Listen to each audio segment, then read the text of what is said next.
Hulaan ko. Ikaw yung kadate ko ngayon, no? Chesha? Kurt, right?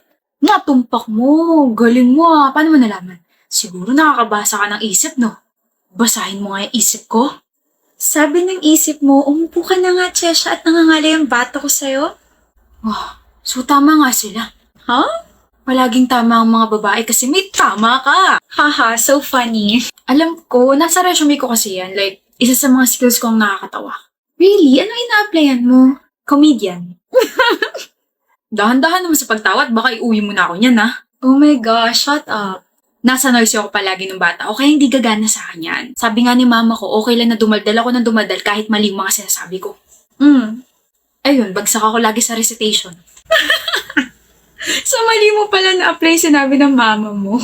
Pero buti nagka-time ka dito sa getting to know each other date natin, no? Kasi, busy ka, di ba? Well, it's Saturday. Hindi ka kasama sa world tour? World tour? Hindi ka na-inform or inalis ka sa list of songs ni Bruno Mars? Yung, Chesha, that is what you are. Pleasure yon, Kurt. Nabago na. Okay, fine. Honestly, you're funny and smooth. But, Anong but? siguro sa Tagalog puwet.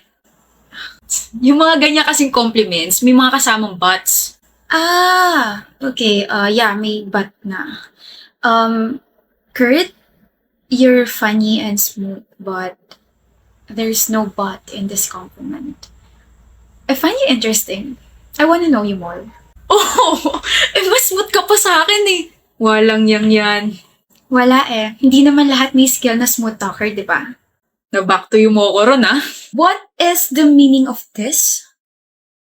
Excuse me? Kurt, what the hell is this? Sino to? Kaya pala hindi ka nagre-reply sa mga messages ko kasi may babae ka. I'm sorry, I'm lost. May girlfriend ka, Kurt? Pero nandito ka sa date natin. Huwag kang sumabat at baka anong magawa ko sa'yo. Sorry. Tama nga yung kutob ko. May babae ka. Hindi pa kami magkarelasyon. Hindi pa? So may plano ka. I think I should go. I'm so sorry, okay? I'm sorry, miss. I didn't know about your relationship with him. Hindi ko alam na may girlfriend siya.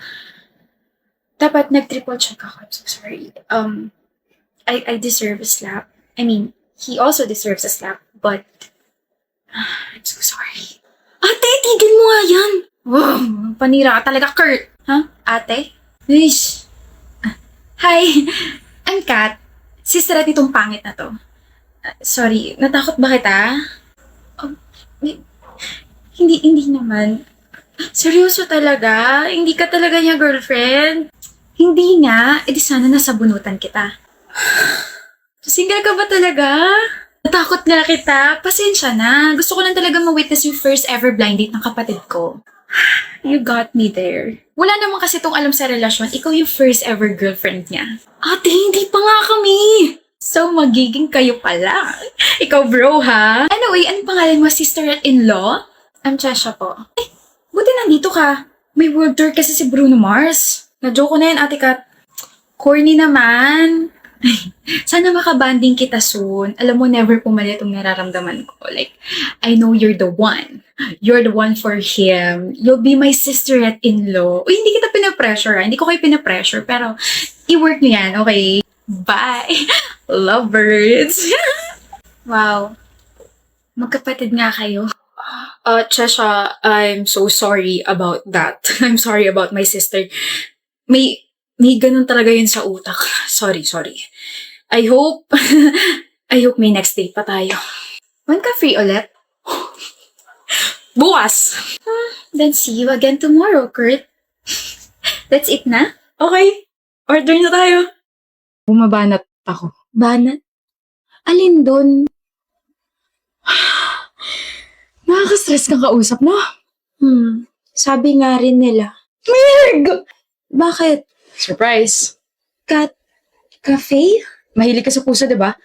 Naalala ko kasi kung paano mo ipet yung stray cat na malapit sa school natin. So, ayun. Dito tayo mag-uusap, tsaka dito natin tatapusin yung paper. I'm so sorry, Primo, pero I have to do this. Forget the paper muna, okay? Makikisaya muna ako ngayon sa mga pusa.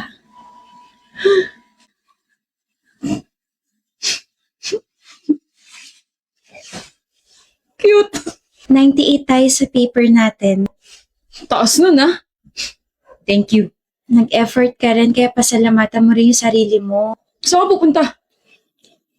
Aalis na. Hindi na ba tayo makikita? Tapos na yung project natin, Primo. Hindi na tayo partners. Hindi na ba tayo magkikita araw-araw para gumawa ng paper? I mean, magkaklase lang tayo sa subject ni Miss Candice, pero hindi ba pwedeng... Wala na rin project para sa atin si Ma'am. Pwede naman tayo maging partners for life.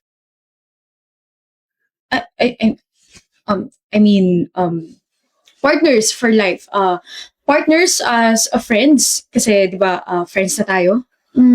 Medyo nakakahiyang itanong to, pero kasi na-observe ko na parang iba na yung trato mo sa akin, tsaka parang iba ka na. Gusto mo ba ako, Primo? Ang straightforward mo naman magtanong. Kasi gusto kita.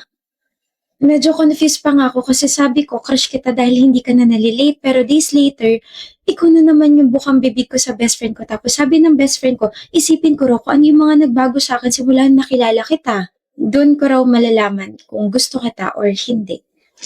Kapag may ibang tumatawag sa akin na Meg, naiinis ako kasi hindi naman ikaw yun. Tapos gusto kitang titigan lagi kasi ang gwapo mo. Nakukitan ako sa'yo kapag naiinis ka kasi ganito yung noo mo. Tapos, nagets ko na yung banat mo na may ganda ako.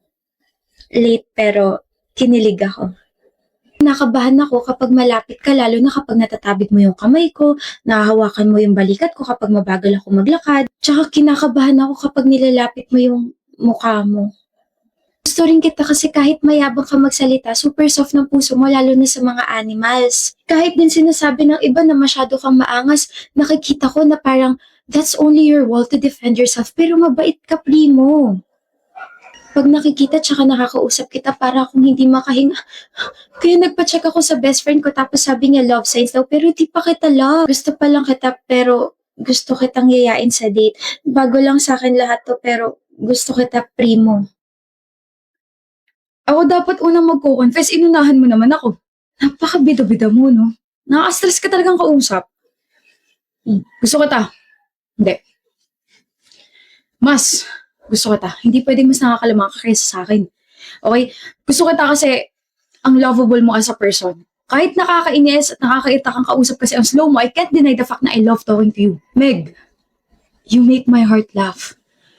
Napaka-pure ng soul mo, napaka-pure ng ngiti mo, napaka-pure ng mga mata mo. Hindi ko in-expect na ganito ako magko-confess kasi nag-practice na ako eh. Gusto kita, Meg. Meg, I like you. Maangas ako pero pagdating sa'yo, tumitiklop ako. Gusto kita, Meg. Ang corny. Pero ayun, inunahan mo kasi ako eh. Ayoko sa masyado mabait kasi nakaka-irritate, but you are an exception, Meg. Kaya ayoko lang matapos sa thank you for being my partner sa project na to, yung conversation nating dalawa. Usap pa tayo. Yung mga gusto at ayaw natin sa buhay, yung mga pangarap natin, yung mga nakaka-stress na pangyayari sa buhay natin. Gusto ko yon. Kasi gusto kita, Primo. Nakakabaliw kang babae ka. Ganda mo, kainis. Sige na kasi, Dahlia. Isang beses lang to, please. Pagbigyan mo na ako. Gusto ko na kasi magka-jowa ka. I'm fine being single. Fine being single pero napaka-bitter. Kulang na lang pigain ka sa sobrang dami mong kinain na ampalay eh. Ano ba kasing mapapala ko kung papayag ako sa gusto mo? Anong album na gusto mo? Hindi. Ano ang mga albums na gusto mo? Ano kailangan kong gawin? Okay, you just need to entertain your blind dates. Maraming nakapila, so please, sana may mahanap ka na. And I promise you, this is gonna be worth it. Wow, miss. Ganda mo pala. Cringe. Pass. ASL mo? Ano to, online dating app? Alis! Alam mo bang matalino ako and alam ko na lahat ng babae gusto yon. Ako ayoko. Ang hirap kaya kausap yung mga matatalino, lalo ko nabubog. So, ano gusto mo sa lalaki? Yung hindi nagtatanong ng ganyan tanong. Matagal na katong gusto, Dahlia. Ako hindi. Napilitan na ako dito. Ako rin, kaya umalis ka na.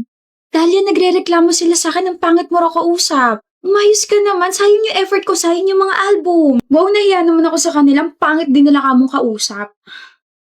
Hindi pa ba tapos? Pwede na ba ako umuwi? Hi. Ako pala yung next sa pila.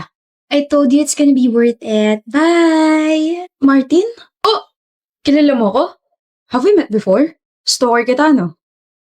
Anong ginagawa mo rito? Hindi pa ba obvious? Nandito ako para makapag-date sa'yo. Haba ng pila, muntik na nga ako mainip eh.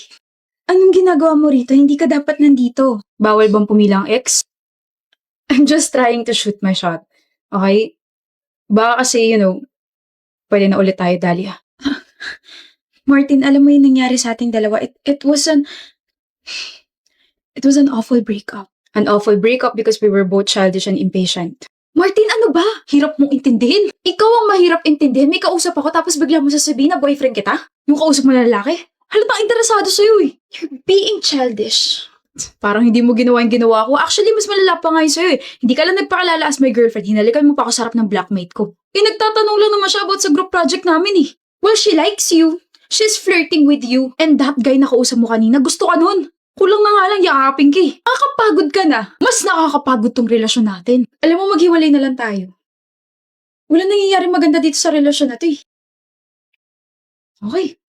Mas mabuti pa nga. Imagine kung gaano ka-toxic yung relationship natin nung patapos na tayo, no? I really thought na every breakup can be fixed with another conversation, pero sa atin parang lalo tayong lumalala nun eh. Ano, magsasorry ka na? I didn't do anything wrong. Ikaw ang may kasalanan sa akin, Dahlia. Why did you talk to my hand? Alam mo, ang hilig mong ganyanin ako, nakakapikon ka na. Ayaw mo naman kasi palagi ako yung kasalanan mo eh. Ba, ikaw yung ganun? Mag-sorry ka na lang, Martin. Ayoko nga, wala nga akong ginawang kasalanan. Ang taas talaga ng pride mo, no? Ganito ka rin naman eh. Mataas yung pride ko kasi ang tigas ng ulo mo, nakakairita ka na. Wala nang mas iirita pa sa'yo. Habang tumatagal nga yung ugali mo, nagiging mabaho ni. Kung mabaho yung ugali ko, dahil sa'yo yun. Yun na yung huli nating pag-uusap before we finally broke up. Sobrang toxic. Tapos nagsumbatan tayo hanggang sa pinalis tayo ng manager dun sa coffee shop kasi we were already creating a scene. After nun, hindi na tayo nagkita, hindi na tayo nag-usap, hindi na tayo nagkabalikan, hindi na tayo naghintayan. Naghintay ako. Huh? Akala ko kasi maayos pa natin after a month or two, just like, our old petty fights, but you never came back. Hindi ka na pumunta sa coffee shop or sa mga tambayan natin. I tried to reach out, but I found out na you blocked me, tapos pinuntahan kita sa bahay niyo, pero sabi ng kuya mo, pumunta ka rin sa probinsya, and kasi akala ko wala na talaga May kausap ako, Ilang tapos beses bigla din mo kasi sasabihin tayo na boyfriend nag-break, kita, ilang kausap beses mo tayo na nag-away lalaki. sa isang Halatang araw. interesado sa'yo eh. When we broke up, Nakakapagod ka na. pakiramdam ko na tuluyan na tayo Hilig mong magkakasal ganyanin sa mo. isa't Just isa say kaya. sorry, Martin. Kaya hindi na ako bumalik, Martin. Dahlia, 6 years. Until now, I'm still waiting. I still want you, so baka pwede na ulit.